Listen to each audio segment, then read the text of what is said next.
สบายดีเลาะทงยามแรงคลิปนี้ฮะเลาะทงยามแรง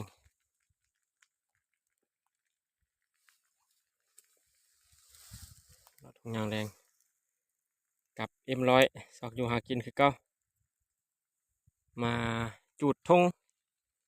มาจูดทงนาเนาะจีวานเข้านาพูดละจูดนากระหกแท้หกว่าการทำบุจูดที่ไถบุไรทำไถบุลงแล้วก็เลยจูดนาแล้วเขาก็มีโอกาสย่างเลาะการย่างเลาะเรามาเห็นนกเคยว่านกอย่างก็นกปากกวางนกกินหอยเนาะแต่ว่ามันจะเป็นกินบ่นกอันนี้เนาะเป็นกินบ่ เราก็บ่ยิงมันเนาะเพราะว่าอนุรักษ์ไว้ให้มันกินหอยตัวบักใหญ่